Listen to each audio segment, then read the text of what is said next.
So I recently picked up a G-Belt unit from SimExperience, and that's supposed to simulate somewhat G-forces.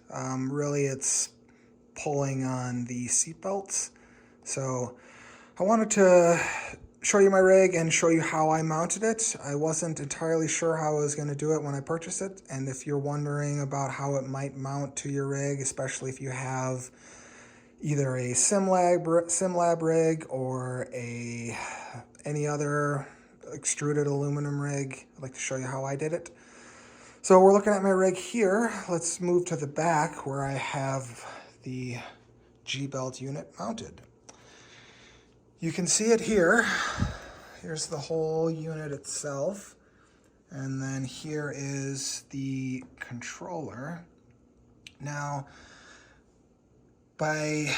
when you look at the G-Belt on their website, it looks like by default, or maybe the intended way to mount it, is directly to the back of your chair. It looked like in their pictures they have a specific seat that they're selling that the G-Belt will mount to. It kind of, from what I gather, has a mount attached to it. It drops down over the top, and then basically the unit would be sitting right here and pulling directly from here.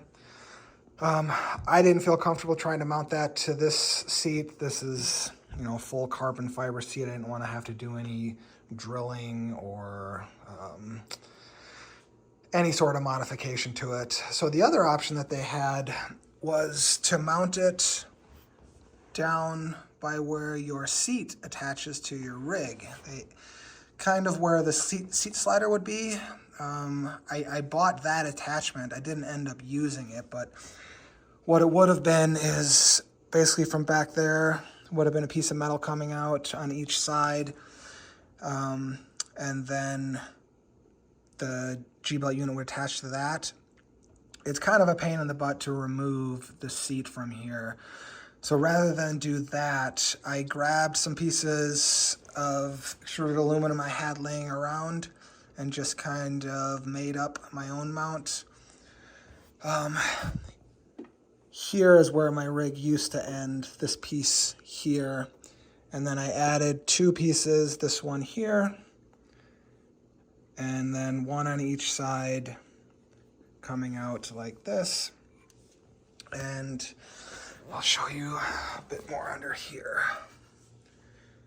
There you can see these guys here. So I didn't actually use the mounting supports that came with the seat mount from SimExperience, but I did end up using these brackets. So I don't know if they sell these separately. I think it was $50 for the mount to go to your seat. So these, I think, would still be needed. I'll get down so you can see how they mount. There's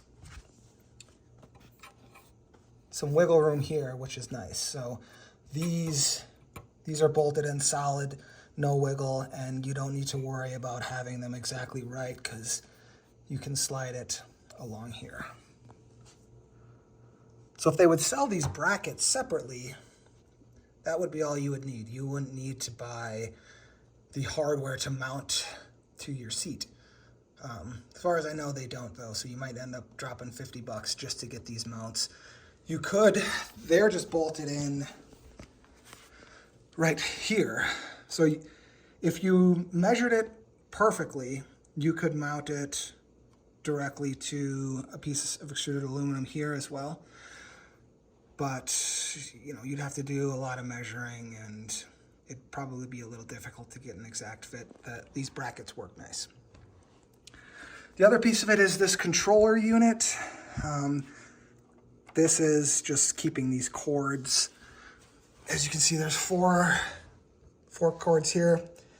These lighter plastic ones lock in pretty nicely. These black ones, however, they slide out pretty easily. So with the weight of these cables, which seem to be pretty high quality, heavy duty cables, the weight of them, the way I have it mounted, could could pull out these black ones on their own. So right now, I still need to work on this cable management across the whole rig, but here in particular.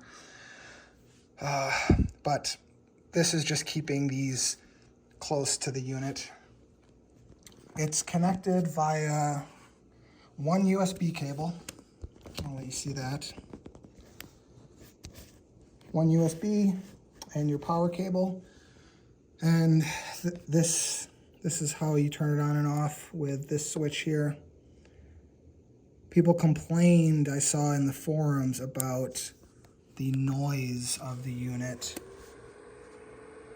See if you can hear that.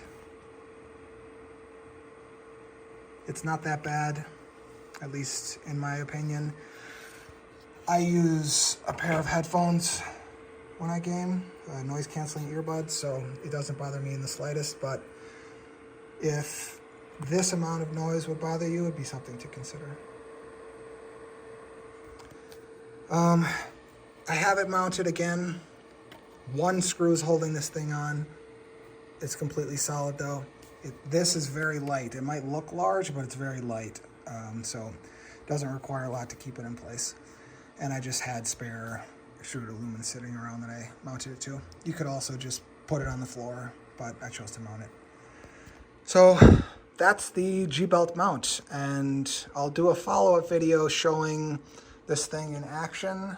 I'll try and focus on the back here so you can see these things moving and how forces in game translate to forces in the G-Belt unit. Thanks for watching.